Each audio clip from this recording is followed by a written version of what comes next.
లూకాసు వార్త 17:5-6 అపోస్తలులు మా విశ్వాసం వృద్ధి పొందించమని ప్రభుతో చెప్పగా, ప్రభు మీరు ఆవగింజంత విశ్వాసము గలవారైతే ఈ కంబల చెట్టును చూచి నీవు వేళ్లతో కూడా పెళ్లగించబడి సముద్రంలో నాటబడదు అని చెప్పినప్పుడు అది మీకు లోబడును. ప్రభువా మా విశ్వాసాన్ని వృద్ధి పొందించమని వారు అడిగారు. అపోస్తలులు ప్రభు దగ్గరికి వచ్చి, ప్రభు మా విశ్వాసాన్ని పెంచండి, ఇంకా మా విశ్వాసాన్ని పెంచండి అని అడిగారు. అడిగితే ప్రభు దానికి, మీరు ఆవగింజంత విశ్వాసం గల వాళ్ళైతే ఈ కంబల చెట్టు వెళ్ళి అక్కడ వేళ్లతో లేచి వెళ్ళి సముద్రంలో నాటపడాలంటే వెళ్ళి అలా పడుతుంది అని అన్నాడు. అంటే విశ్వాసాన్ని ప్రభు ఆవగింజతో పోల్చాడు. ఆవగింజ అంత ఉంటే చాలంట, ఆవగింజ అంత విశ్వాసం. అయితే ఇప్పుడు ఆవగింజ లక్షణాలు ఏంటి, అసలు ఎందుకు ఆవగింజతో పోల్చాడు, అసలు కంబల చెట్టు ఏంటి, అది వెళ్ళి నీటిలో పడ్డం ఏంటి, ఇదంతా మనం ఆలోచించుకుందాం. కాకపోతే ఒక చిన్న ప్రాబ్లం ఏంటంటే, ఇక్కడ శిష్యులు వచ్చి ప్రభువా మేము ఎలాంటి విశ్వాసాన్ని కలిగి ఉండాలి అని అడిగితే, ఆయన గనక ఆవగింజంత విశ్వాసం కలిగి ఉంటే ఇలాంటివి జరుగుతుంది అని చెప్పాడంటే ఓహో అని మనం అర్థం చేసుకుందాం. కానీ ప్రాబ్లం ఏంటంటే శిష్యులు అడిగింది అది కాదు. శిష్యులు మేము ఎలాంటి విశ్వాసాన్ని కలిగి ఉండాలి అని అడగలేదు. ప్రభువా మాకు విశ్వాసాన్ని వృద్ధి చేయి, మా విశ్వాసాన్ని పెంచు, మాకు విశ్వాసం ఉంది దాన్ని పెంచు అని అడిగారు.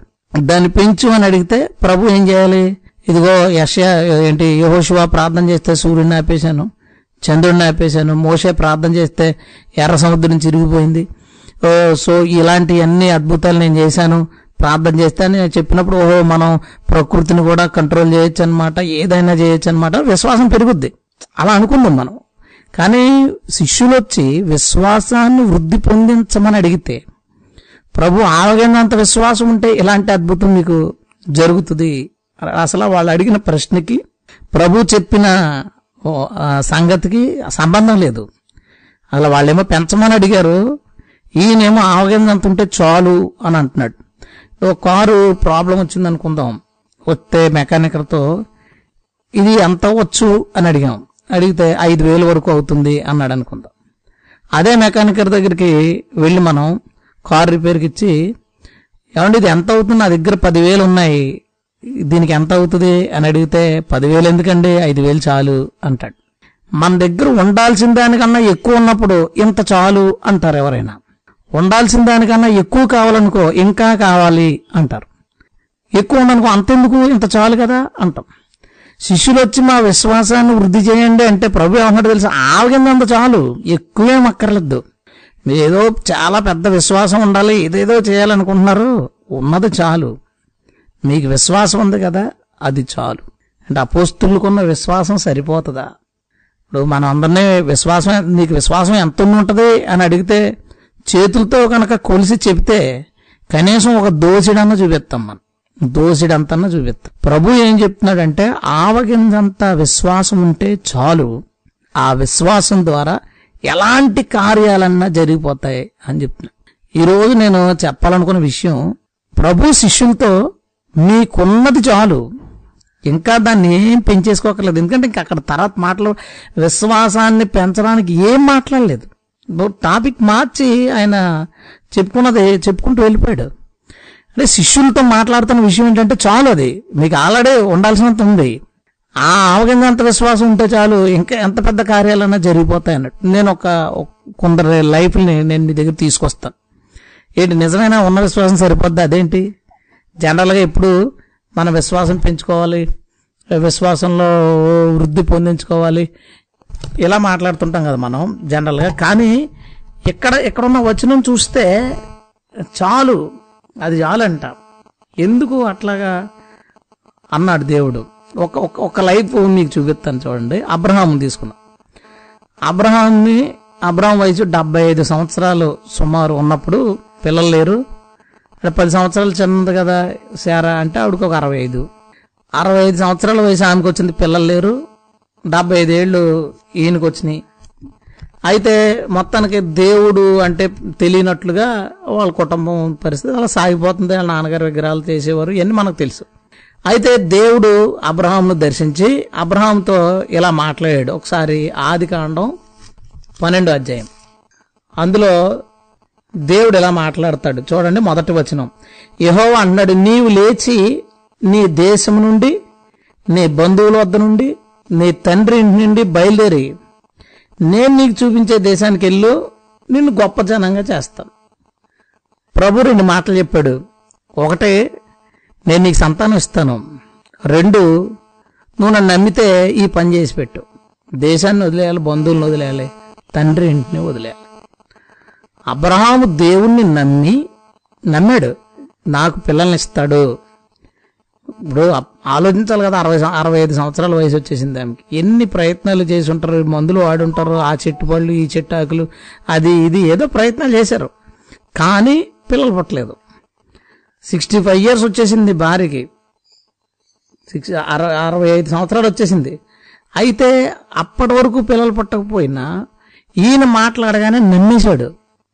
అది దేవుడు సర్వశక్తిమంతుడు, ఏదైనా చేయగలడు అని నమ్మాడు. 2వది, తన దేశం వదిలేశాడు, తన ప్రజల్ని, తన బంధువుల్ని, తన తండ్రి ఇంటి వాళ్ళని, అంటే రక్త సంబంధికులను వదిలేశాడు, తన కన్న వాళ్ళని వదిలేశాడు.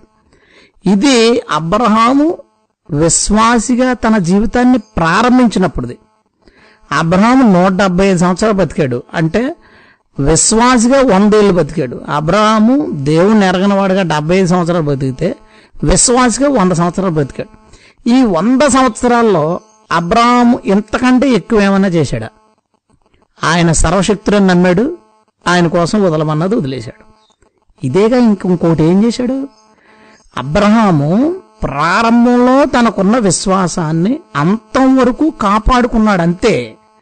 అంతకు మించి ఏమీ చేయలేదు. ప్రారంభంలో తనకు విశ్వాసం ఉంది, ఆ విశ్వాసంలో పడిపోతున్నప్పుడు దేవుని చేత మమ్మల్ని బలపరచబడతా అదే విశ్వాసాన్ని కొనసాగించాడంతే.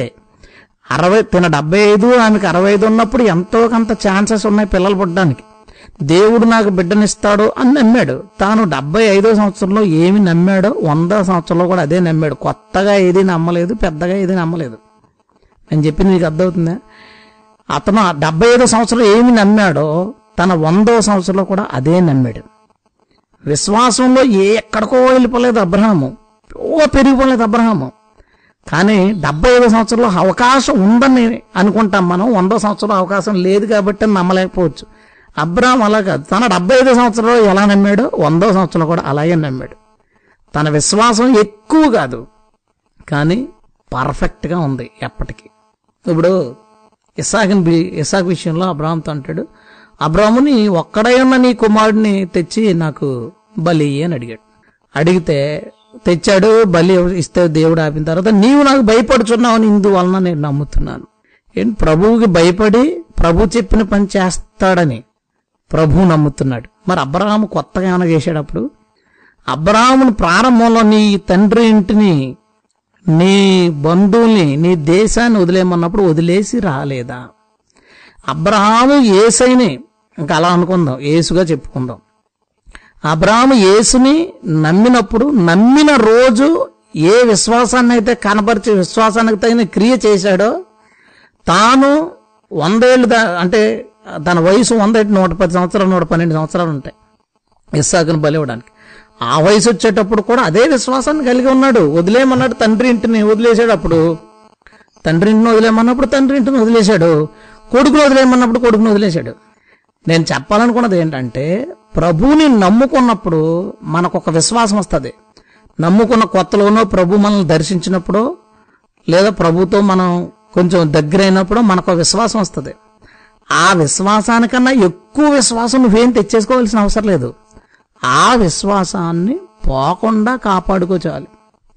అబ్రహాము పిలవబడిన మొదటి రోజు ఏ విశ్వాసాన్ని అయితే కనపరిచాడో, విశ్వాసానికి తగిన క్రియ కనపరిచాడో, అదే తన 100 ఏళ్ల విశ్వాస జీవితంలోనూ చేశాడు.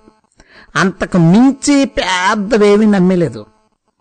అందుకని అపోస్తులు, ప్రభువా మా విశ్వాసాన్ని వృద్ధి చెయ్యి అంటే ఆవగింజంత చాలు అన్నాడు.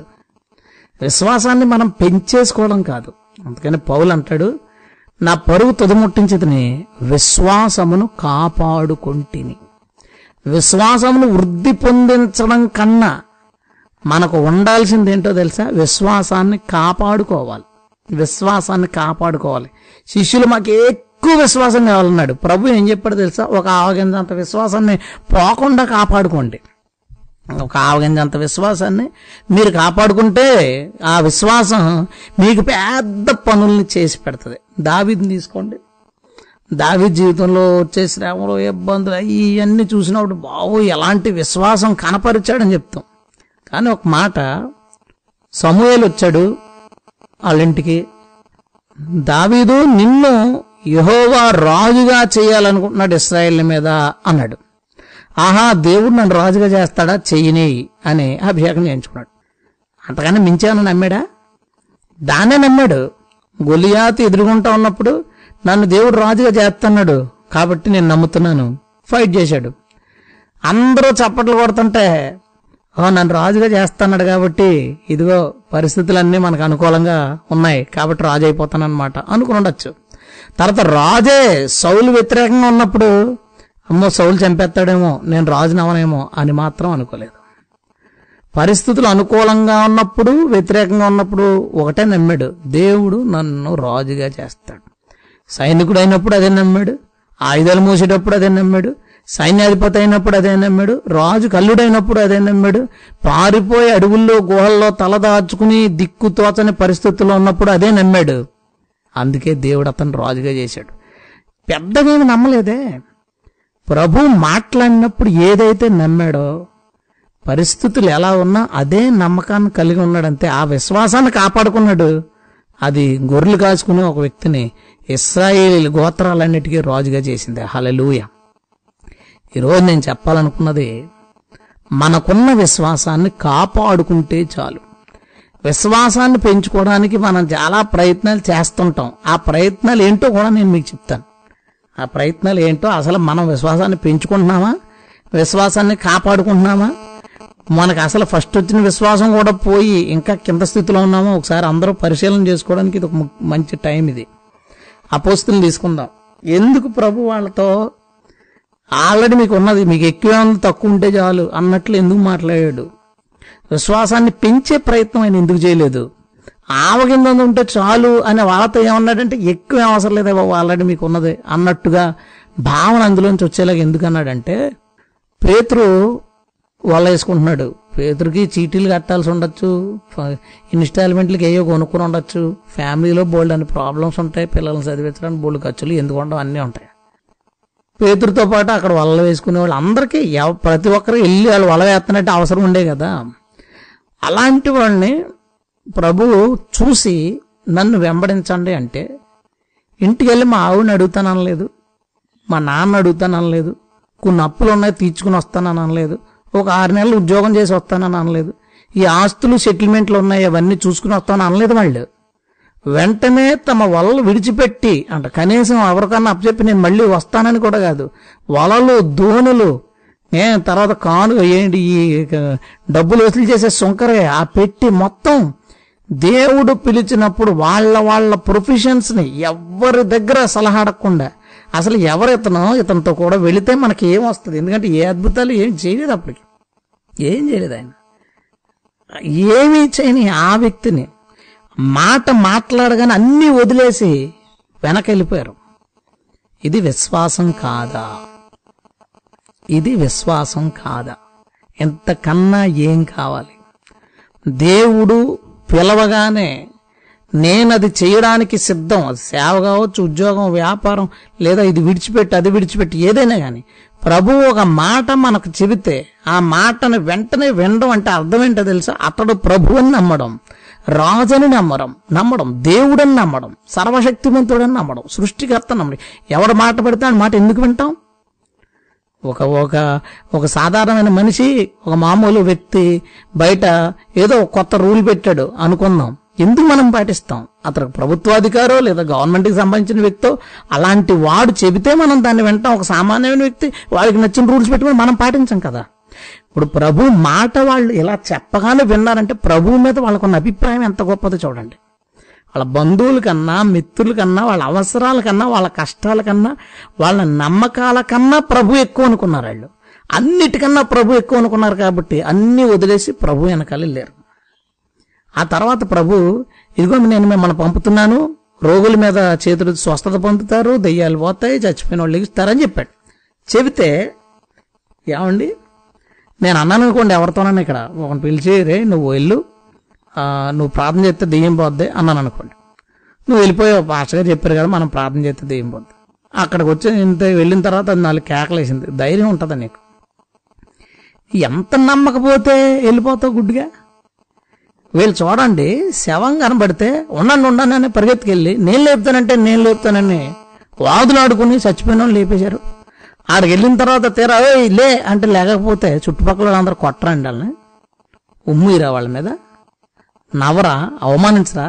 వాళ్ళు రోగి మీద చేతించినప్పుడు స్వస్థత పొందకుండా నా నడువు నొప్పి తగ్గలేదండి అనిస్తే చూడండి. స్టేజ్ల మీద కొన్నిసార్లు మనం వింటాం, ఏదో బలహీనత వాళ్ళు వస్తారు, వచ్చిన తర్వాత కొన్ని మ్యాజిక్ చేసేవాళ్ళు కొందరు అలా ఇలా మ్యాజిక్ చేసి, ఇదిగో చూడు నీకు నొప్పి తగ్గిపోయిందా అంటే, వాళ్ళు కనుక తగ్గలేదు అంటే ఆ మైక్ సౌండ్ తగ్గించేస్తారు వెంటనే, అది రాదు బయటికి, చిన్న మొక్క వస్తుంటే. అంటే అవమానం వచ్చేస్తాయి. మనం చెప్పేసాము ప్రగల్భాలు, అక్కడ జరగకపోతే చాలా అవమానం వచ్చేది. పక్క దోహేస్తారు, వాళ్ళని రానివ్వరు. నిన్న ప్రార్థన చేశారు, మళ్ళీ ఈ రోజు మాకు ఎలా అయిపోయింది, నిన్న దెయ్యం పోయిందని మరి ఈ రోజు దెయ్యం వచ్చేసిందని. యానంలో జరిగింది ఇన్సిడెంట్. ఒకసారి ట్రాక్స్ ఇన్స్టిట్యూషన్కి వెళ్ళాము. అక్కడ ఒక 2వ రోజు వెళ్ళాం మేము. కెమెరామెన్ మా ఫ్రెండ్ వాడు చేస్తున్నాడు. ఫస్ట్ రోజు డెవిల్ పోయిందంటే 2వ రోజు వాళ్ళు వచ్చేసారు. మళ్ళీ ఏమంటే అసలు ఇంటికి వెళ్ళిన దగ్గర నుంచి మళ్ళీ అంత మామూలు అయిపోయింది. ఎలా ఉందంటే నాకు చెప్పడానికి పైకి ఎక్కుతుంటే ఎంత ట్రై చేసినా స్టేజ్ ఎక్కనలేదు వాళ్ళని. ఎందుకంటే అవమానంగా భావిస్తారు. ఇప్పుడు మాట ప్రభు చెప్పాడు కదా, వాళ్ళు వెళ్ళిపోయారు. వెళ్ళిపోయే రోగుల మీద చేతుల నుంచి తగ్గకపోతే ఎంత అవమానం. దెయ్యాన్ని పొమ్మని అన్నారు, అది మీదకి కొట్టింది, ఎంత అవమానం. చనిపోయినా లేకలేదు, ఎంత అవమానం. కానీ వాళ్ళు ఏమీ ఆలోచించకుండా ప్రభు చేతులుంచి ప్రార్థన చేసి పంపగానే వెళ్ళిపోయి రోగాల్ని స్వస్థపరిచి దెయ్యాలను వెళ్ళగొట్టి చనిపోయిన వాళ్ళని లేపి ప్రభు దగ్గరికి వచ్చి మొత్తం లిస్ట్ ఒకటి చెప్తున్నారు. ఈ ఏరియాకి వెళ్ళాం, ఇక్కడ ఎన్ని జరిగినాయి, ఇక్కడ ఎన్ని జరిగినాయి అని రిపోర్ట్ ఇస్తున్నారు. ఇంకా విశ్వాసం కావాలా వాళ్ళకి? ఇంకా విశ్వాసం కావాలా? చూసారా, ప్రభు సర్వశక్తిమంతుడని నమ్మేరాళ్ళు, ప్రభు తమ చేత ఏమైనా చేయించగలరని నమ్మేరాళ్ళు. ఈ 2 నమ్మినప్పుడు మళ్ళీ ఇంకా విశ్వాసం ఏంటి? ఆవగింజంత ఉంటే చాలయ్యా, ఇంత అద్భుతాలు జరిగిపోతాయి. ఇంకా నీ జీవితం దగ్గర, నా జీవితం దగ్గరికి వద్దాం. మనం ప్రభుని నమ్మినప్పుడు ఏమని నమ్మాం? ఒక్కసారి ఎన్ని సంవత్సరాల విశ్వాస జీవితంలో పడి లేచి ఎన్ని ఒకసారి పక్కన వదిలే. ప్రభువుని నమ్ముకున్నప్పుడు నువ్వు ఏమని నమ్మావు? నేనైతే ఈయన కొంతకాలం పాటు నమ్మలేదు, ఏదో వెళ్ళాను వచ్చాను, దేవుడు నన్ను దర్శించాడు, ఈయనే నిజమైన దేవుడు అని నమ్మాను. ఈయనకి అసాధ్యమైనది ఏదీ లేదు అని నమ్మాను. ఏదైనా చేయగలడో ఇతనే దేవుడు, ఇంకెవరు లేరు, మిగతాదంత అసత్యం. చదివిన పురాణాల్లో కానీ, కథల్లో కానీ, నేర్చుకున్న విద్యల్లో కానీ దేనిలోనూ దైవత్వం లేదు, కేవలం ఇతనిలో మాత్రమే దైవత్వం ఉంది అని నేను తెలుసుకున్నాను. 2వదిగా ఈయన ఏమైనా చేయగలడు, నాకు సరిపోయిన దేవుడు అని నమ్మాను. అందరూ అదే కదా నమ్మాం. మన పాపాలు క్షమిస్తాడని, మనకి ఏదైనా యేసు ప్రభు ఏదైనా ఇస్తాడు, ఏదైనా చేస్తాడు, అతనికి అసాధ్యమైనది ఏది లేదని నమ్మాం, ఆయనే దేవుడు అని నమ్మాం. ఇంతకన్నా ఏమైనా నమ్మాం మనం? ఇంతకన్నా మనం ఏమీ నమ్మలేదు. ఈ 2 నమ్మి వచ్చాం. నీ ఇన్నేళ్ల విశ్వాస జీవితంలో, క్రైస్తవునిగా ఇన్నేళ్ల జీవితంలో నీవు గనక అదొక్కదాన్ని కాపాడుకుంటే చాలు. ఆ రోజు నీకు వచ్చిందే ఆవగిందంత విశ్వాసం, ఈయనే దేవుడు, ఈయన మన కోసం ఏదైనా చేయగలడు అని ఆవగిందంత విశ్వాసం వచ్చింది. చూసావు, ఫస్ట్నే ప్రభువుని నమ్ముకున్నప్పుడు ఆ ఆవగిందంత విశ్వాసం నీకుంటే చాలు. ఈలోపు మర్మాలు, బైబిల్ ఎలా దేవుడు రాయించాడు, ఎర్ర సముద్రం చీలినప్పుడు అది ఎన్ని కిలోమీటర్లు, ఎంత లోతు ఉండేది, ఇశ్రాయేల్ ప్రజలు ఎంతమంది, అగ్నిస్తంభం సంగతి ఏంటి, మధ్యలో ఎలా వచ్చింది అగ్గి, ఈ సైనికులు ఎంతమంది చచ్చిపోయారు, సైంటిఫికల్ గా అది ప్రూవ్ చేయాలంటే ఎలాగా, భూమి గుండ్రంగా ఉందని ఎక్కడుంది, ఇవన్నీ తర్వాత దానికోసం పక్కనట్టే. ఫస్ట్నే వచ్చిందే యేసే నిజమైన దేవుడు, నిత్య జీవమై ఉన్నాడు, ఆయన సర్వశక్తిమంతుడు, ఏమడిగినా ఇస్తాడు. ఈ 2 నువ్వు నన్ను చూసావా? ఆ 2 నువ్వు కాపాడుకుంటే ఏమైనా జరుగుతాయి నీ జీవితంలో, ఏమైనా జరుగుతాయి. కాకపోతే ప్రాబ్లం ఏంటంటే మన మన లైఫ్లో కష్టం వస్తుంది. ఏదో కష్టం వచ్చినప్పుడు కొన్ని రోజులు ఆ కష్టపడిన తర్వాత దేవుడు చేస్తాడంటావా? దేవుడు చూస్తున్నాడా? అసలు దేవుడు నా ప్రార్థన ఆలకిస్తున్నాడా? నేను కోరుకున్నది జరుగుతుందా జరగదా అనే ఒక డౌట్ వస్తుంది. అప్పుడు మాలాంటి వాళ్ళు ఎర్ర సముద్రం, సూర్యచంద్రులు మనకు ఆ రేంజ్, ఎర్ర సముద్రం రేంజ్ చూపిస్తే తప్ప నీకున్న ఈ చిన్నదే, ఈ ఇంటర్వ్యూ, చిన్న జాబు, నీకు చిన్న జాబు ట్రయల్స్ లో నీకు విశ్వాసం రావడానికి నిన్ను ఎక్కడ తీసుకెళ్ళిపోవాలి? మేము ఎర్ర సముద్రం దగ్గర తీసుకుపోవాలి. మేము ఎర్ర సముద్రం దగ్గరికి. నీకు జస్ట్ ఇప్పుడు బోరు కొట్టిస్తున్నావు, బోరు ఆళ్ళ ఇళ్ళు కొట్టించారు, వాటర్ పడలేదు, నువ్వు కొట్టిస్తున్నావు, కొంచెం వెళ్తుంది కానీ ఇంకా నీళ్ళు రావట్లేదు. ఈ లోపు నువ్వు అసలు నీళ్ళు రావేమో ప్రయత్నం చేసావు, అనవసరంగా ప్రార్థన చేసావు, ప్రార్థన వినడాని నువ్వు జస్ట్ బోరు కొట్టే దగ్గర నీకు డౌట్ ఉంటే నిన్ను బలపరచడానికి మేము ఏం చేయాలో తెలుసా? అరణ్యంలో బండలోంచి నీళ్ళు ఇచ్చేసిన దేవుడు నీకు భూమిలోంచి నువ్వు ఏదో బోరు కొడితే నీళ్ళు ఇవ్వడా అని చెప్పాలి. అంటే ఫస్ట్ నువ్వేమి నమ్మావు? యేసుక్రీస్తు సర్వశక్తిమంతుడు ఏమైనా చేయగలడని నమ్మావు. ఏమైనా చేయగలడని నమ్మిన నీవు విశ్వాసంలో వెనక్కి వెళ్ళిపోతే మళ్ళీ నిన్ను అదే విశ్వాసానికి తీసుకురావడానికి మీరు అసలు మనం అందరం ఏంటంటే విశ్వాసంలో పెరిగాం, తగ్గి మళ్ళీ పెరిగాం, ఇంకా కొంచెం తగ్గామంటే మళ్ళీ పెరిగాం అనుకున్నా. కాదు. నీకు ప్రారంభంలో వచ్చింది ఆవగింజ. ఆ ఆవగింజని నిలబెట్టడానికే ప్రయత్నాలు. ఏదైనా చేయగలడు అని నమ్మిన నిన్ను మళ్ళీ ఏదైనా చేయగలడని నమ్మించడానికి ఎంతో పెద్ద అద్భుతాలు నీ ముందుకు తీసుకొచ్చి ఎంత గొప్పోడు కాబట్టి కాలుకి పుండొచ్చి ఎవరైనా బాధపడుతుంటే, కాలుకి చిన్న పుండొచ్చి బాధపడుతుంటే అమ్మాయి దేవుడు తగ్గిస్తాడా తగ్గించడా అండి ఏంటి పరిస్థితి అని అడిగితే నిన్ను ఆ కాలు పుండు గురించి ఎక్కడ తీసిపోవాలంటే యోబు దగ్గరికి తీసిపోవాలి. యోబుకు ఒళ్ళంతా పుళ్ళొచ్చి పెంకుతో గోక్కుని బూడిద రాసుకుంటుంటే కుక్కలు నాకే అలాంటి అలాంటి వ్యక్తిని దేవుడు స్వస్థపరిచినప్పుడు నీకు దీన్ని స్వస్థపరచరా అని నువ్వు ఫస్ట్ రోజు నమ్మినప్పుడు వచ్చిన ఆవగింజ ఉందే, ఆ ఆవగింజ అంత విశ్వాసాన్ని మళ్ళీ తీసుకొస్తామన్నమాట. మన ముందు ఏమీ జరిగిపోవట్లేదు. మనం ఎక్కడెక్కడో విశ్వాసంలో ఏదేదో పొంతలు తొక్కేయలేదు. మిమ్మల్ని విశ్వాసంలో ఎక్కడో శిఖరాల మీదకి ఎక్కించి కూర్చోబెట్టాలని మేము అనుకోవట్లేదు. దేవుడు అస్సలు అది అనుకోవట్లేదు. దేవుడు అనుకున్నది ఏంటో తెలుసా? ఆవగింజ అంత విశ్వాసం నీకు ప్రారంభమైంది. ఆ విశ్వాసాన్ని నువ్వు కాపాడుకో. ఎందుకు ఆవగింజతో పోల్చాడు? ఇప్పుడు అక్కడికి వద్దాం. ఆవగింజతో ఎందుకు పోల్చాడు అంటే మీకు తెలిసిన కొన్ని విత్తనాలను చూడండి.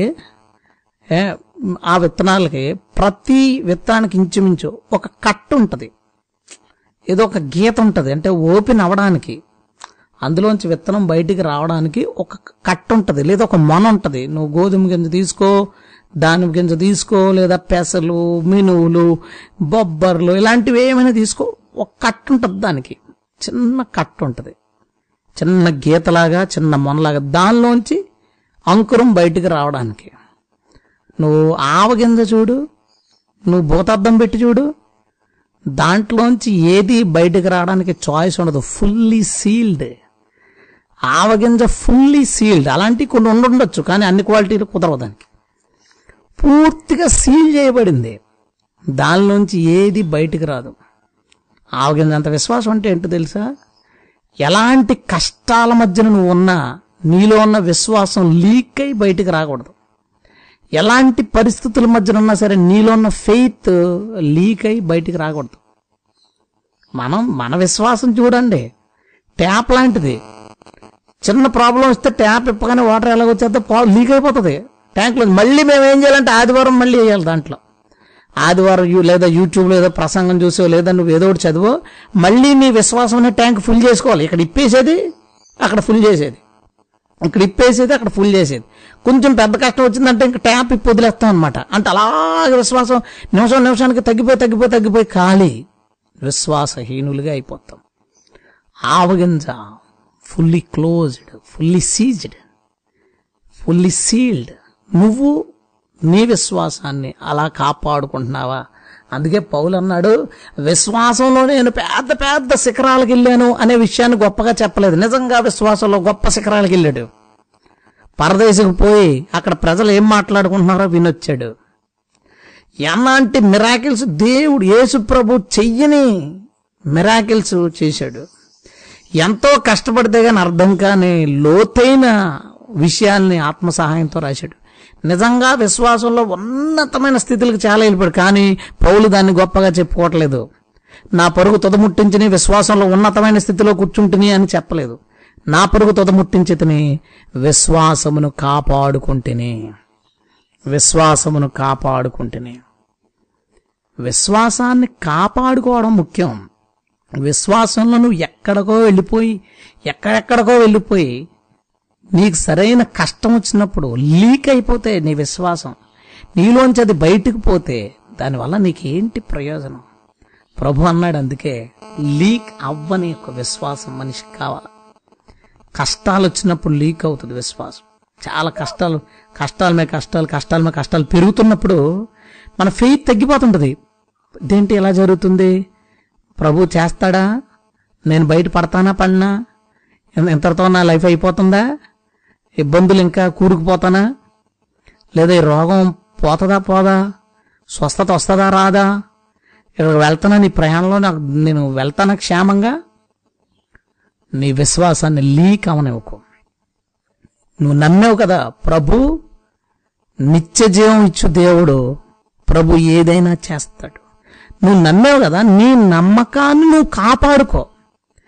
చేసే ప్రసంగాలన్నీ ఏంటంటే నీకు మొదట కలిగిన నమ్మకంలో నిన్ను స్థిరపడ్డానికి ఇవన్నీ. కానీ నేను అంటాను, ఎంతకాలం నిన్ను విశ్వాసంలో బలపరచడానికి, అంటే లీక్ అవుతున్న దాన్ని ఫిల్ చేసుకుంటా ఎంతకాలం నీ సేవకుడు బతుకుతాడు? నేను పర్సనల్గా నా లైఫ్ తీసుకుంటే, నేను పరిశీలన చేసుకుంటాను కదా చెప్పే ముందు. నేను విశ్వాస అయిన తర్వాత నా లైఫ్లో చాలా రకాల ఇన్సిడెంట్స్ జరిగినాయి. ఎందుకంటే నేను యవనస్తుడిగా ఉన్నప్పుడు ప్రభువుని నమ్ముకున్నాను. ఇప్పుడు నేను 37. ఇన్ని సంవత్సరాల్లో ఎన్నో రకాలైన స్ట్రగుల్స్ నా దగ్గరకు వచ్చి ఉంటాయి కదా. ఎన్నో నష్టాలు నేను చూసుంటాను. ఎన్నో ప్రాబ్లమ్స్, ఎన్నో ప్రమాదాలు నా చుట్టుముట్టే. కానీ ఎప్పుడు నేను విశ్వాసంలో దృఢపడ్డానికి ఒక ప్రసంగాన్ని వినలేదు. ఏదన్నా నేర్చుకోవడానికి వినొచ్చేమో, కానీ విశ్వాసంలో బలం పొందుకోవడానికి నేను ఒక్క ప్రసంగం కూడా వినలేదు. విశ్వాసంలో బలం పొందుకోవడానికి ఒక్కసారి కూడా బైబిల్ చదవలేదు. అలా చదవలేదు, వేరే కోణంలో చదివి ఉండొచ్చు. ఇప్పుడు చదివితే కొంచెం నాకు ధైర్యం వస్తుందేమో, ఇప్పుడు చదివితే నాకు విశ్వాసం వస్తుందేమో. ఒక్కరి నోటి నుంచి కూడా కష్టాలు ఇలా వస్తాయి, పర్లేదు, ప్రభు నిన్ను ఇలా బలపరుస్తున్నాడు, ఒక్కరి చేత కూడా ధైర్యం చెప్పించుకోవాల్సిన, అంటే విశ్వాసాన్ని నేర్పించుకోవాల్సిన పరిస్థితి నాకు రాలేదు ఇన్ని ప్రాబ్లమ్స్ లో కూడా. ఎందుకంటే నేను ఈ విషయంలో కాన్ఫిడెంట్ గా చెప్పగలను, నా విశ్వాసం ఆవగింజలాంటిది. అది ఎన్ని ప్రాబ్లమ్స్ వచ్చినా లీక్ అవ్వదు. మనం ఎన్నిసార్లు ఆదివారం దేవుడు ఏదన్నా మాట్లాడి నన్ను విశ్వాసంలో నిలబెడితే బాగున్నా నువ్వు అనుకుంటున్నావంటే ఆవగింజ దగ్గరికి నువ్వు రాలేదు. అది మ్యాటర్. ఇంకా ఆవగింజంత దగ్గరికి మనం రాలేదు. ఆవగింజ దగ్గరికి మనం వస్తే ఉన్న కొంచెమైనా సరే పోదది, అది అట్లాగే ఉంటది. నేను చెప్తాను, మీకు అర్థమవుతుంది కదా.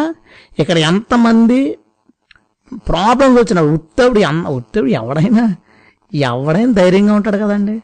సమస్య వచ్చినప్పుడే కదా ధైర్యాన్ని చూపించాలి. యుద్ధవీరుడు కత్తి పట్టుకుని గదిలో తిప్పేస్తే ఏంటి ప్రయోజనం? శత్రువు మీద చేయాలా యుద్ధం? శత్రువు మీద చేయాలి. మన విశ్వాసాన్ని అపవాద అగ్ని బాణాలు వేసినప్పుడు చూపించాలి. డాలు అప్పుడు దాకా డాలు పట్టుకుని తిరిగి నాకు విశ్వాసం ఉందని తిరిగి అపవాద అగ్నిబాణం వేయగానే భయపడి డాలు పాడేసి అగ్నిబాణానికి అగ్నిబాణంతో గాయపరచబడితే అదేం విశ్వాసం? అదేం విశ్వాసం కాదు కదా. బాధాకరమైన విషయాలు జరిగినప్పుడు బాధ రావడం వేరు.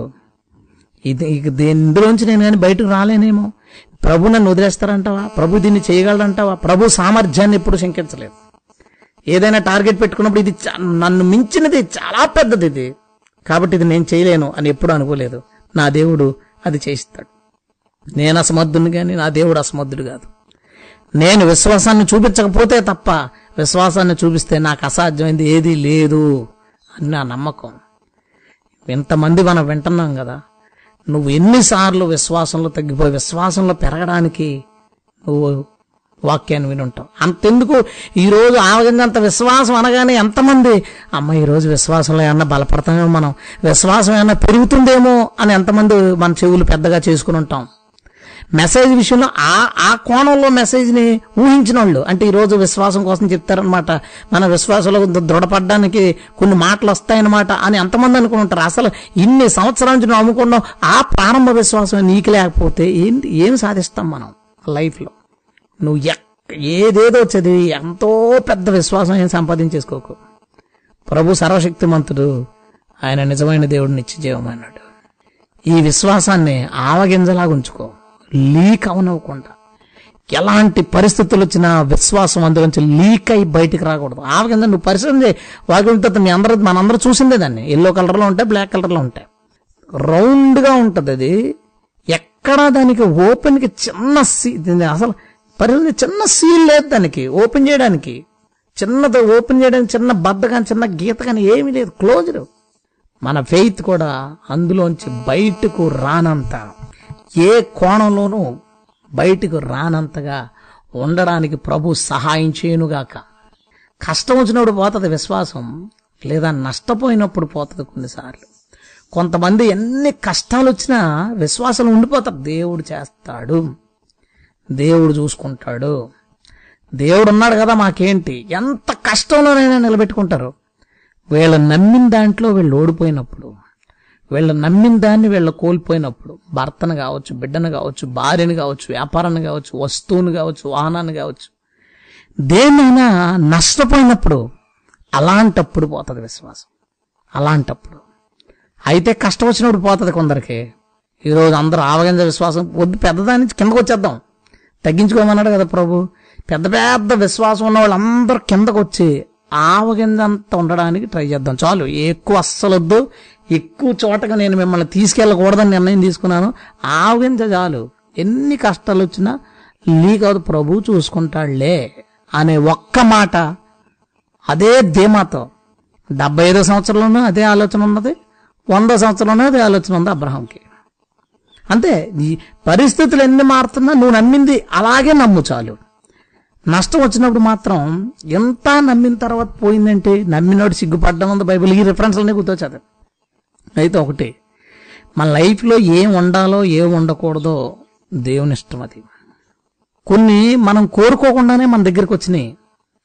మనం ఒక చిన్న బండి ఉంటే చాలులే అనుకుంటే మనకు కారు వచ్చి ఉండొచ్చు. కారు ఎందుకు ఇచ్చేసాడు దేవుడు, ఎందుకు ఇలా జరిగిపోయిందని మదన పడిపోం కదా మనం.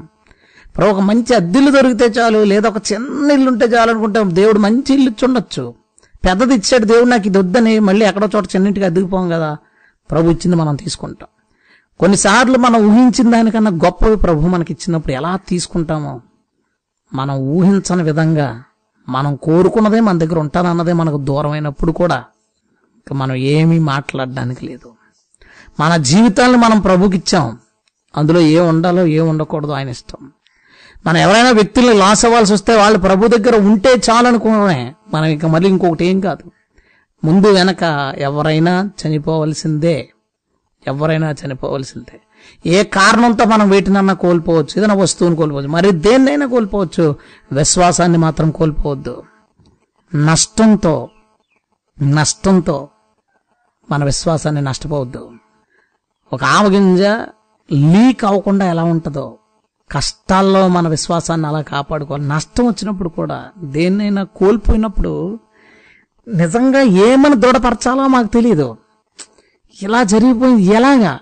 ఆ టైంలో యోబుని తీసుకొచ్చి చెప్పినా వాళ్ళ ఫ్యామిలీ మెంబర్స్ ఎలా చనిపోయారు కదా, మరి ఏది తీసుకొచ్చి చెప్పినా ఆ బాధలో నిన్ను ఓదార్చకపోవచ్చు, కానీ ఒక మాట మర్చిపోకు, ప్రభువా నువ్వు ఎందుకు చేసావని అడుగు, లేదా ఇలా జరిగిందని ఏడు బాధపడు, కానీ ప్రభు అసమర్థుడు అని అనుకోకు. ప్రభు చెయ్యలేక అది జరగలేదు, ప్రభు చెయ్యక అది జరిగింది. ప్రభు చేయడానికి ఏముండొచ్చో దానికి కారణాలు ఏమన్నా ఉండొచ్చు, అది తర్వాత నీకు తెలుస్తుంది. ఒక్కొక్కరి జీవితంలో వచ్చే నష్టానికి ఒక్కొక్క కారణం ఉంటుంది. కొన్నిసార్లు ఆ నష్టాలు మనకు మేలు చేయడానికి అవుతుంది, కొన్నిసార్లు అంతకంటే పెద్ద నష్టం రాకుండా ఈ నష్టం జరుగుతుండొచ్చు. ఏదైనా కానీ అది మనకు అవసరం లేదు, విశ్వాసమే మనకు అవసరం.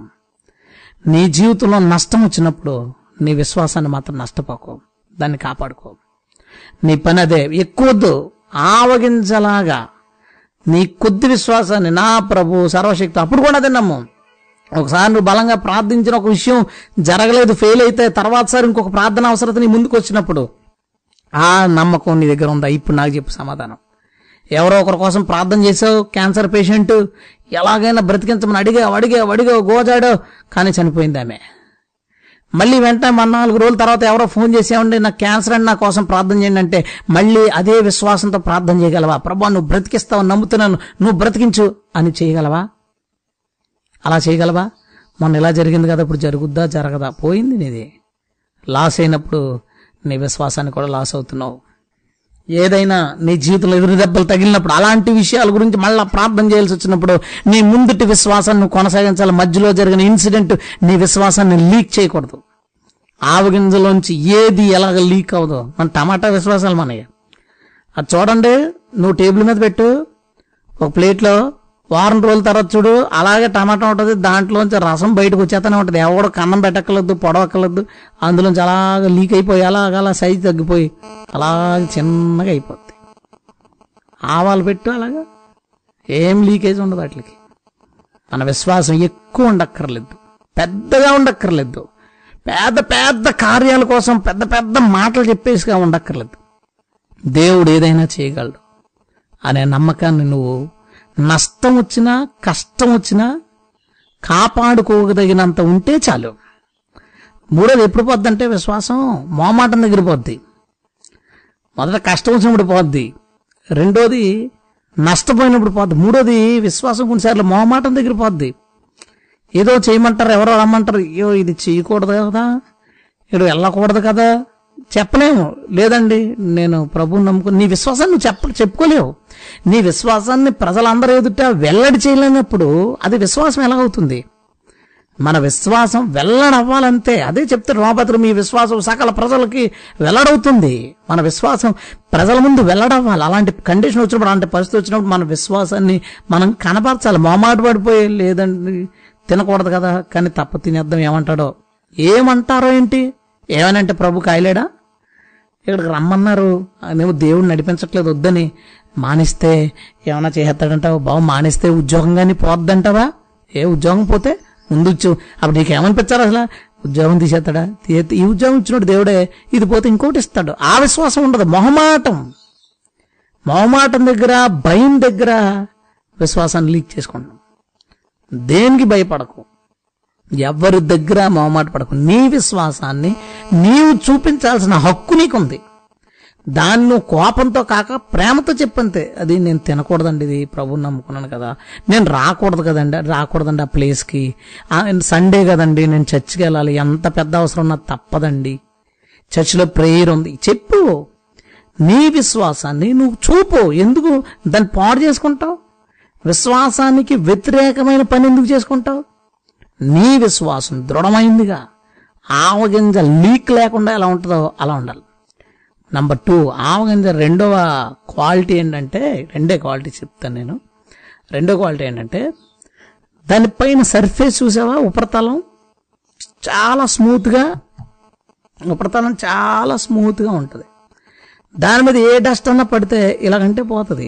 డస్ట్ అందులో ఉండడానికి అవకాశం ఇవ్వదు. అది నువ్వేదైనా చాలా విత్తనాలు చూడు, చాలా గింజలు చూడు, గరుకుంటుంది దాని మీద.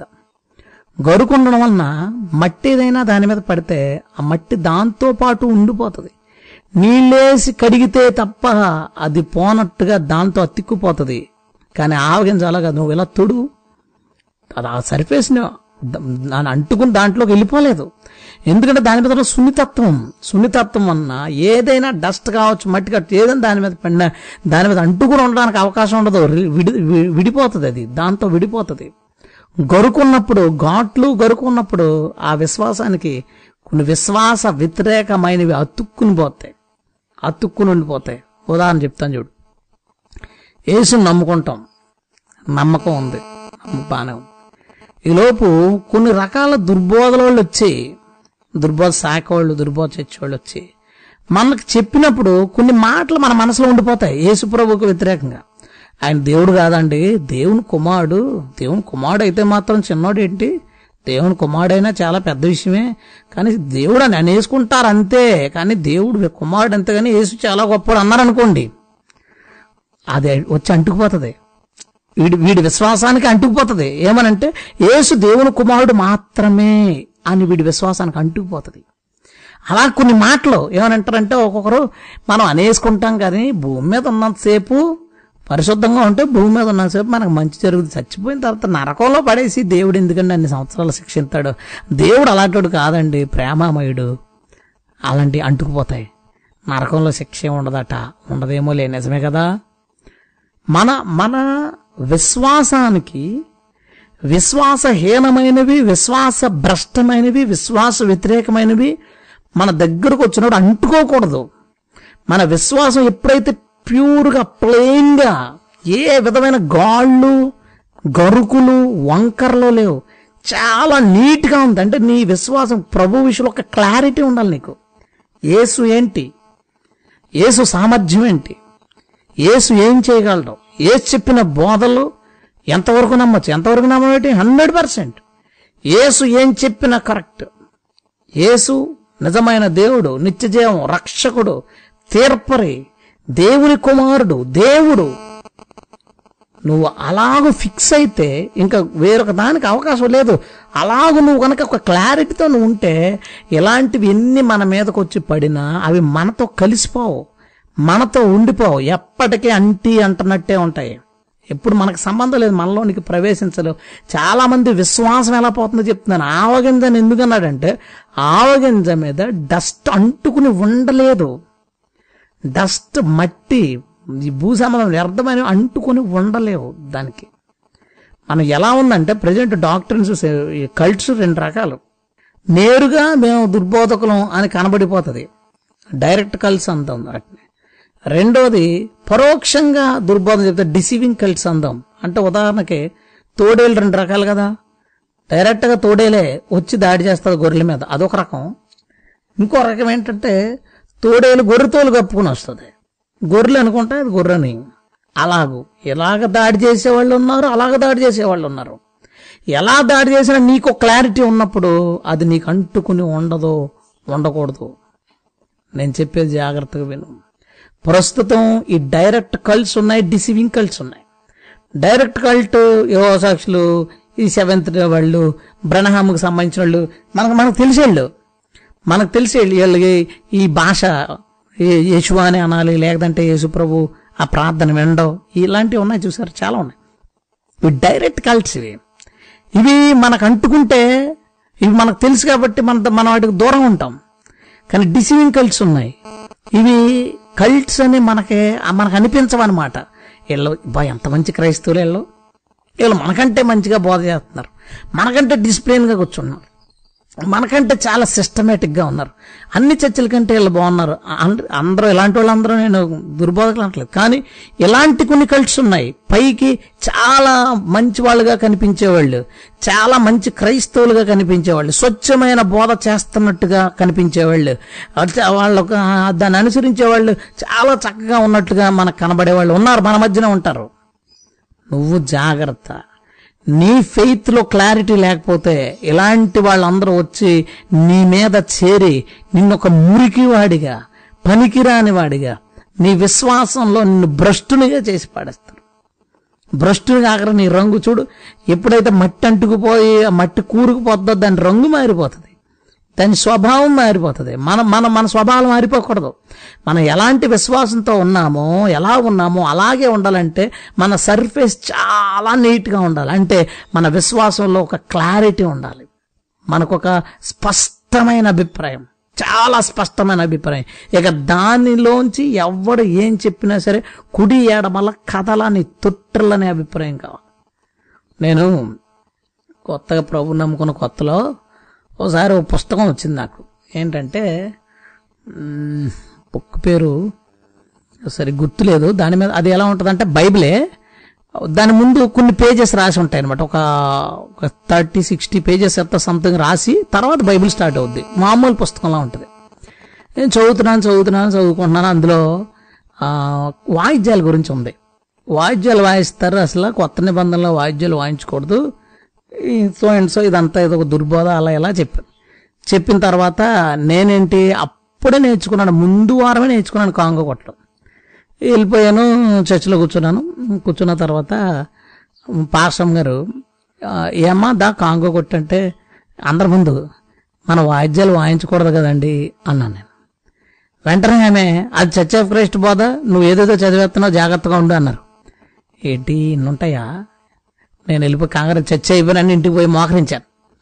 ప్రార్థన చేసుకున్న తర్వాత ప్రభు నాకు క్లారిటీ ఇచ్చిన తర్వాత అప్పుడు నేను అర్థం చేసుకున్నాను ఏమనంటే, నేను ప్రభుని నమ్మడం ఎంత అవసరమో ఆ నమ్మకంలో స్పష్టత అంతే అవసరం. నేను ప్రభుని నమ్మడం ఎంత అవసరమో అందులో స్పష్టత అంతే అవసరం. మనకొక స్పష్టత లేకపోతే, మనకొక క్లారిటీ లేకపోతే ఎవడబడితే వాడొచ్చి ఏది పడితే అది రాస్తాడు నీ విశ్వాసం మీద. నీ విశ్వాసం మీద ఎవడబడితే వాడు ఏది పడితే అది రాయనవకు. నీకొక క్లారిటీ ఉండాలి. నువ్వు నిర్ణయం తీసుకునే వరకు అన్ని తెలుసుకో కరెక్ట్గా. ఏంటి క్రైస్తవ విశ్వాసం? అంతే. ఒక క్లారిటీ వచ్చింది జీసస్ క్రైస్ట్ మీద, నీ బిహేవియర్ మీద ఒక క్లారిటీ వచ్చింది, అంతే.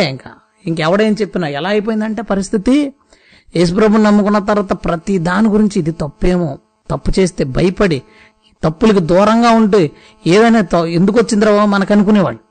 అలా అలా కాలం గడిచే కొద్దీ ఎలాంటి బోధలు వచ్చేసినాయి అంటే అది తప్పు కాదు. సినిమాల్లో మంచి సినిమాలు చూడండి, ఇలాంటి మేధావులు వచ్చారండి, దిక్కుమాలి మేధావులు తయారయ్యారు మనకి. మంచి సినిమాలు చూడొచ్చంట. ఈ లోపు ఇంకొక ఆమె వచ్చి బొట్టెట్టుకో అమ్మా తప్పేంటి, దేవుడేమో తీసేయమన్నాడా అని ఒకరు. ఇంకొక ఆమె వచ్చి ఓపెన్ మీటింగుల్లో వస్తువులు తీసేయమని చెప్తారు కొందరు, బొట్టు తీసేయమని చెప్తారు కొందరు. వాళ్ళు ఇది తప్పండి, ఇదంతా బైబిల్లో అలా లేదు. ఈమె ఓపెన్ మీటింగ్ అయితే చెప్పేసి పోద్ది. అక్కడి నుంచి ప్రభు వాక్యాన్ని ఉన్నది ఉన్నట్టుగా మొత్తం ప్రతిదాన్ని పాటించే వాళ్ళకి ఎంత అవమానం అవుతుందో చూడండి. మేధావురాళ్ళు, గొప్ప గొప్ప పేరు ప్రఖ్యాతలు ఉన్న దౌర్భాగ్యులు బయట ఉన్నారు. వీళ్ళు ఏం చేస్తారంటే మన విశ్వాసానికి మట్టి అంటిస్తారు. నీ క్లారిటీ ఉంటే అది నిన్ను అంటదో, నీ మీద పోసిన ఆ మట్టి జారిపోతుంది, అది నీ మీద బ్రతకలేదు. నిన్ను అంటుకుని నాటుకుని బ్రతకలేదు. నువ్వు దాన్ని తెలుసుకో. ఫెయిత్ విషయంలో నువ్వు ఒక మంచి క్లారిటీ కలిగి ఉండు. అందరూ చెప్తారు, ఒకటే గుర్తుపెట్టుకో. ఒక్కటే ఏమన్నాడంటే బైబిల్లో, పరిశుద్ధాత్మతోనే సంఘం ప్రారంభమైంది. అందరికీ తెలుసు. పరిశుద్ధాత్ముడు భూమి మీదకి వచ్చినప్పుడే, ఒక వ్యక్తి ఆత్మ మూలంగా కూడా జన్మించినప్పుడే అతడు దేవుని సంఘం అవుతాడు. నీటి మూలంగా ఆత్మ మూలంగా జన్మించని వాడు దేవుని సంఘం కాదు. సంఘం ఎప్పుడు ప్రారంభమైందంటే దేవుని వాక్యాన్ని వింటూ మారుతూ పరిశుద్ధాత్మని ఎప్పుడైతే పొందుతారో అప్పుడు ఆ వ్యక్తి దేవుని సంఘం అవుతాడు. ఇది 100%గా దేవుడు మనకు చెప్తున్న మాట. అయితే పరిశుద్ధాత్మ చేత, అంటే వాక్యం చెప్తున్నారు ఓకే, ఆత్మ చేత కూడా సంఘం నింపబడితే సంఘస్థులు లేదా విశ్వాసీ సేవకుడు ఎలా ఉంటారంటే, వాక్యం ఎలా చెప్తుంది, ప్రేమ, శక్తి, ఇంద్రియ నిగ్రహం కలిగిన ఆత్మనే దేవుడు మనకిచ్చాడు. దేవుని సంఘంలో లేదా అతను బోధించే వ్యక్తులు శక్తి, ప్రేమ, ఇంద్రియ నిగ్రహం, ఈ మూడు ఎప్పుడైతే ఒక బోధలో ఉంటాయో, ఒక సంఘంలో ఉంటాయో, ఒక శాఖలో ఉంటాయో, అవే దేవుని సంఘాలు. వాటిని మాత్రమే నమ్మండి. కేవలం వాక్యం చెబుతూ వాక్యంలోంచి ఏదోదో మనకి మర్మల్లాగా మంచి మంచి విషయాలు ఏదో చెప్తున్నట్టుగా కనిపిస్తే ఆ కనిపించిన వాటన్నిటి జోలికి వెళ్ళిపోవద్దు. ఎందుకంటే 2 రకాల కల్ట్స్ ఉన్నాయి. రెండోది డిసీవింగ్ కల్ట్స్. ఇవి గొర్రెల్లాగా కనిపిస్తున్న క్రూరమైన తోడేళ్లు. వీళ్ళ మాటలు చాలా మెత్తగా, చాలా బాగున్నట్లుగా, ఇది 100% వాక్యానుసారంగా ఉన్నట్టు అనిపిస్తుంది. కానీ అక్కడ ప్రేమ లేదా అతనిలో? ఆ విశ్వాసులలో ప్రేమ లేదా? ప్రేమ లేనిది పరిశుద్ధాత్మ సంఘం కాదు.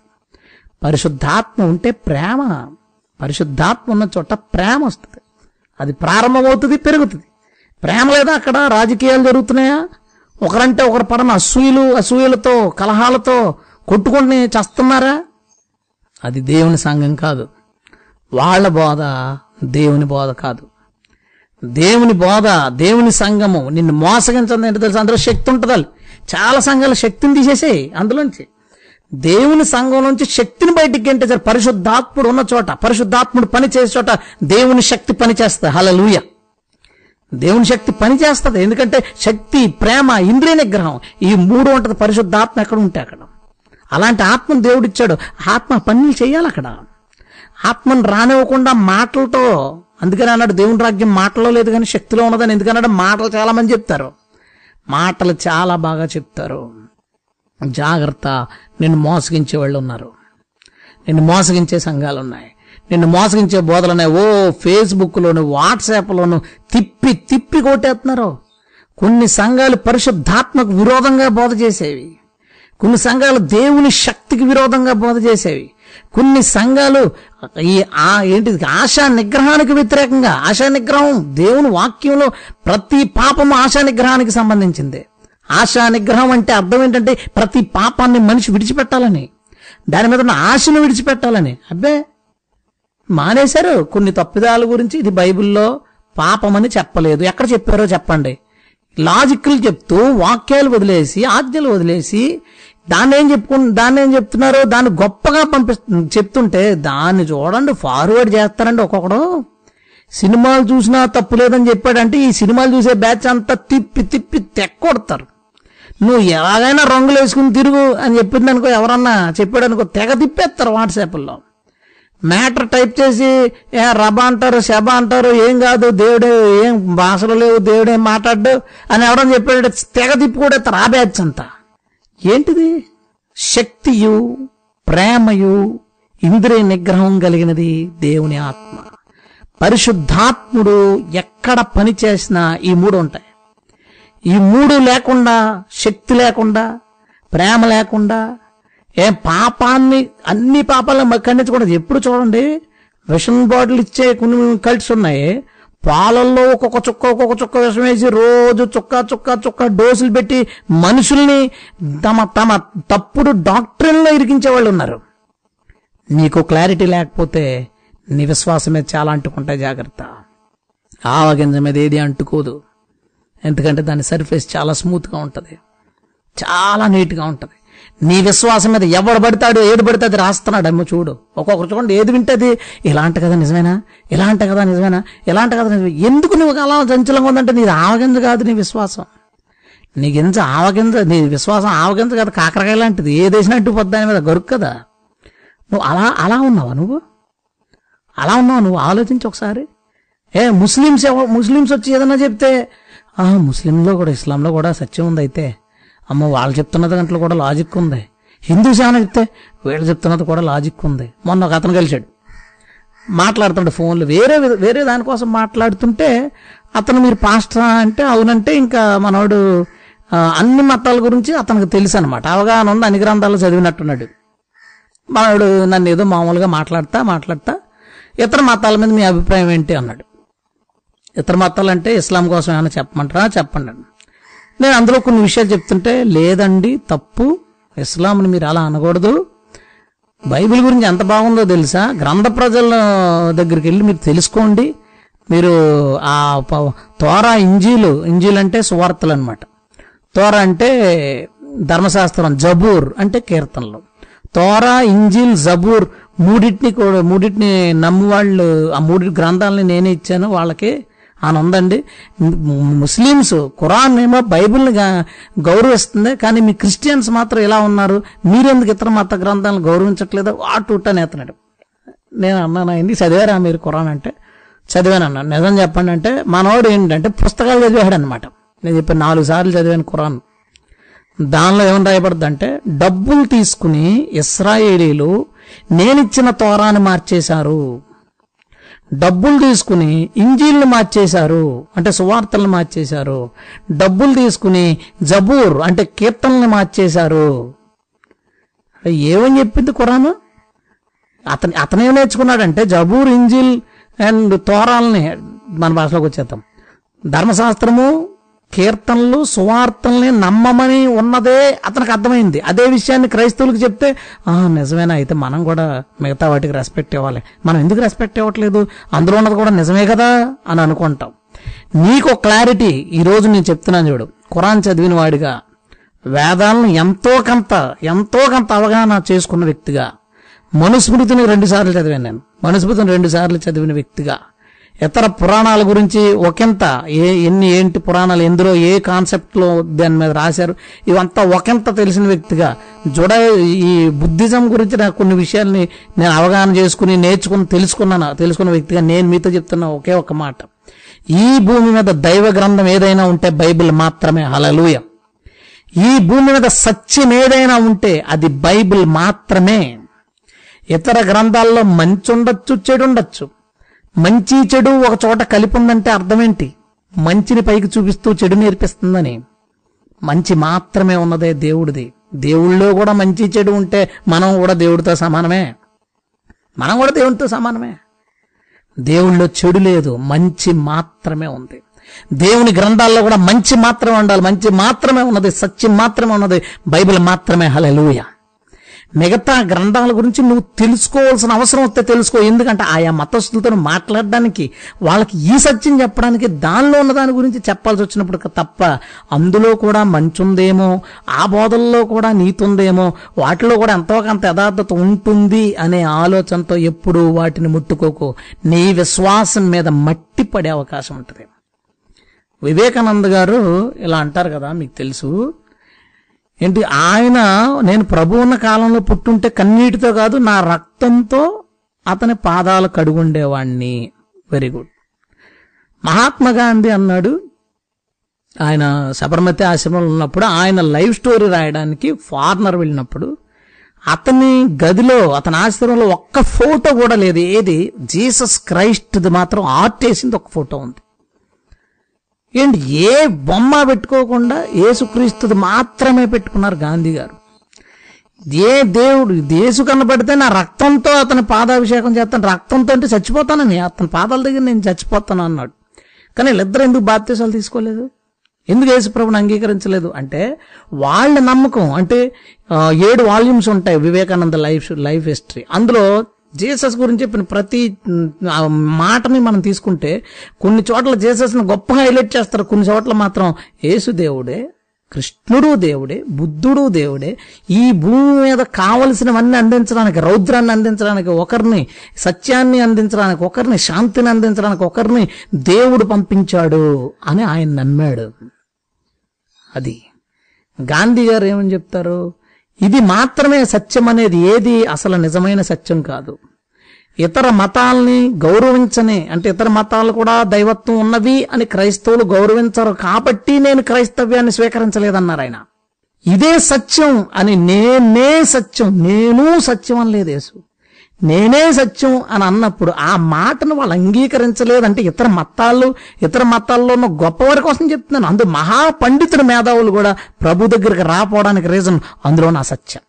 కొంతమంది తమ మతాల్లో ఉన్న మంచి విషయాల్ని పైకి చెబుతూ నీకు దాని మీద ఒక గుడ్ ఒపీనియన్ తీసుకురావడం ప్రయత్నించవచ్చు. ఫారినర్స్ చూసారా, కొంతమంది ఇండియా వచ్చినప్పుడు గుళ్ళకి వెళ్ళి నమస్కారాలు చేసుకుని వస్తుంటారు. వాళ్ళు ఆ ఫోటోలు తీసి ఇక్కడ తెగ తిప్పేసి ఇతర మతస్థులందరూ క్రిస్టియానిటీలోకి వస్తుంటే ఇతర మతస్థులు అందరూనేమో క్రిస్టియన్స్ అందరూ హిందూస్లోకి వస్తుంటే హిందువులు క్రిస్టియన్స్లోకి వెళ్తున్నారు, ఏంటారా బుద్ధి లేదా అని తెగ తిప్పేసుకుంటారు వీళ్ళని.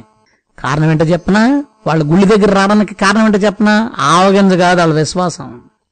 ఎప్పుడెప్పుడు ఇండియాలో ఇలాంటి మహిమలు జరుగుతాయట ఆ తల్లికి అని చెప్పారనుకో ఎవరైనా, వాళ్ళు ఇక్కడికి వచ్చి ఇదేనా తల్లి ఓ అని నమస్కారం పెట్టుకుంటారు.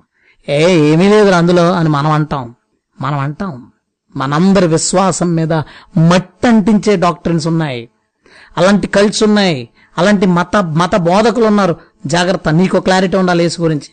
నీవు యేసు దేవుడని, యేసే రక్షకుడని, యేసే నిజమైన దేవుడు నిత్యజీవని నిరూపించలేకపోవచ్చు ఇతర దగ్గర. నీవు మాత్రం క్లారిటీతో ఉండు. ఏది పాపమో ఏది పాపం కాదో నీకో క్లారిటీ ఉండాలి. ఇది తినొచ్చా తినకూడదా, చేసుకొచ్చా చేసుకోకూడదా, ఇది వెళ్ళొచ్చా ఇక్కడికి వెళ్ళకూడదా, ఇది చూడొచ్చా చూడకూడదా, ఇది వినొచ్చా వినకూడదా, ఒక క్లారిటీ నీకు ఉండాలి. విశ్వాసం కలిగిన వాడు తగిన క్రియ, నీకు క్లారిటీ ఉండాలి. అది నిజమని పక్కోడి దగ్గర ప్రూవ్ చేసుకోలేకపోవచ్చు. సినిమా చూడకూడదని పక్కోడి దగ్గర నువ్వు ప్రూవ్ చేయలేకపోవచ్చు. కానీ సినిమా చూడకూడదని క్లారిటీ నీకుంటే చాలు. నీలో క్లారిటీ ఉంటే ఎవ్వడూ నీ విశ్వాసాన్ని దెబ్బతీయలేడు. నా మాట అర్థం చేసుకోండి. చాలా మందికి ఏది తప్పో సరైన క్లారిటీ లేదు. చాలా మందికి యేసు ప్రభు గురించిన సరైన అవగాహన లేదు. ఆయన ఏంటి, యేసు ఎవరో, పాత నిబంధనలు ఆయన గురించి ఏం చెప్పారు అసలు, ఏమి పోనా అవన్నీ నీకు తెలియకపోయినా ఆయన సృష్టికర్త, ఆయన దేవుడు, దేవుని కుమారుడు, మనిషిగా వచ్చాడు, త్వరలో రాబోతున్నాడు. ఈ క్లారిటీ అన్నా ఉందా? కన్ఫ్యూజన్, రకరకాలైన ఆలోచనలు, ఎవడు వాట్సాప్లో ఏది షేర్ చేస్తే దాన్ని నమ్ముకుని వెళ్ళిపోవడం, ఇలాగ మనం బ్రతుకుతున్నాం. మన విశ్వాసం ఇలాంటి పరిస్థితిలో, ఇలాంటి స్థితిలో కనుక ఉంటే ఆవగింజలాంటి నునుపైన జీవితం నీకుండదు. ఏదో ఒకటి వాడు తెచ్చి అంటిస్తాడు, అంటుకుపోతాయి. ఈరోజు మనందరం క్లారిటీలోకి వచ్చుదుముగాక. ఆమేన్. అలాంటి విశ్వాసం అంటే లీక్ అవ్వలేని అంటే ఇప్పుడు నాకు నమ్మకం ఉంది, కరోనా లాంటిది వచ్చినా సరే ప్రభు నన్ను కాపాడతాడు, నాకు ఏ డౌట్ లేదు, నాకు నమ్మకం ఉంది. నాకు వచ్చింది, నమ్ముతున్నాను, తీసేస్తాడు దేవుడు. సడన్గా సివియర్ అయింది, ఆక్సిజన్ పెట్టారు, అప్పుడు లీక్ అవ్వకుండా ఉంటుందా? ఉండాలి. వెంటిలేటర్ దగ్గరికి వెళ్ళాల్సి వచ్చింది, ఉంటుందా? ఉండాలి. ఆఖరి శ్వాస, లాస్ట్ బ్రీత్ వరకు ప్రభు నన్ను కాపాడగలడు, కాపాడకపోతే ప్రభుతో ఉంటాను. ఈ ఫెయిత్ ఎలాంటి కండిషన్లోనైనా సరే లీక్ అవున ఫెయిత్ మనందరూ కలిగి ఉండాలి. రెండోది, నీ విశ్వాసం మీద ఎవడు పడితే వాడు ఏది పడితే అది అంటించకూడదు. ఎన్ని రకాల బోధలు, కొన్ని పేర్లు ఏం చెప్పకూడదు, ఎందుకంటే దానికి ఫ్యాన్స్ ఉంటారు ఇక్కడ. నా బాధ ఒకటి, అందరూ ఆలోచించండి దయచేసి, ఇది ఎంతవరకు కరెక్ట్, ఈ బోధ ఎంతవరకు కరెక్ట్, చర్చ్ ఆఫ్ క్రైస్ట్ ఎంతవరకు కరెక్ట్. అమ్మ వాళ్ళు చాలా రోషంగా ఉంటారు, ఎవరితోనన్నా సరే ఫైటింగ్కి రెడీగా ఉంటారు, ఇవన్నీ వదిలే. ఆడు చెప్తున్నది వాక్యానుసారంగా ఉందా లేదా? ఇగో పలానా వాళ్ళు బోధ చాలా నీట్గా, క్లాస్గా, డీసెంట్గా, అరే అది బిబ్లికల్గా ఉందా లేదు చూడు. శక్తి, ప్రేమ, ఇంద్రియ నిగ్రహాన్ని అది చూపించగలుగుతుందా? ఆ సంఘం దాన్ని చూపించగలుగుతుందా? శక్తి లేని సంఘాలు, పాపాన్ని ఖండించలేని సంఘాలు, ప్రేమ లేని సంఘాలు, పరిశుద్ధాత్మ చేత నడిపించబడుతున్నట్టు ఎలాగ మనం అనుకుంటాం? పరిశుద్ధాత్మ చేత నడిపించబడేవి కాదు, పరిశుద్ధాత్ముని చేత నడిపించబడాలి ఏ సంఘమైనా. ఎందుకంటే వాక్యము, ఆత్మే సంఘాన్ని నడిపేది, సంఘానికి దారి చూపేది. ఎప్పుడైతే నువ్వు లీక్ అవ్వలేని, తక్కువైనా పర్లేదు, ప్రారంభంలోనే విశ్వాసమే, ఎప్పుడైతే నువ్వు లీక్ అవ్వలేని విశ్వాసాన్ని, పైన ఏది అంటని విశ్వాసాన్ని కలిగి ఉంటావో, అప్పుడు అది ఫలించి, నేను ఇందాక గ్రూప్లో పెట్టాను, అందుకే ఆవగింజ చెట్టుని, ఆవగింజ పొదని, ఎత్తు సుమారు 20 అడుగులు, దాని వెడల్పు సుమారు 20 అడుగులు, దాని లోతు సుమారు 20 అడుగులు, అంటే 20 అడుగులు ఎత్తు, 20 అడుగులు వెడల్పు, 20 అడుగుల లోతుతో పెద్ద పొదగా ఎదిగేస్తుంది, లేదా పెద్ద చెట్టుగా ఎదిగేస్తుంది. ఇప్పుడు దాని పక్కన ఈ ఆవగింజను పెట్టు, దీనిలోంచి ఇది వచ్చిందా? చాలా సంవత్సరాలు పెరిగిన తర్వాత అంత అవుద్ది కాబట్టి మనకు ఆశ్చర్యం కాదు. కానీ ఇప్పుడు ఒక ఆవాన్ని తీసుకెళ్లి ఆ ఫోటో పక్కన పెట్టి చూడు, ఇంత చిన్న దానిలోంచి ఇంత పెద్దది వచ్చిందా? ఎస్. నీవు ఇలాంటి ఆవగింజంత విశ్వాసాన్ని కలిగి ఉంటే, నువ్వు నమ్మింది పెరగడానికి అంకురం వచ్చి, మొక్క వచ్చి, చెట్టు వచ్చి అవసరం లేదు. ఆవగింజలోని చెట్టు వచ్చేది అంతే, ఆవగింజలోని చెట్టు వచ్చేస్తుంది.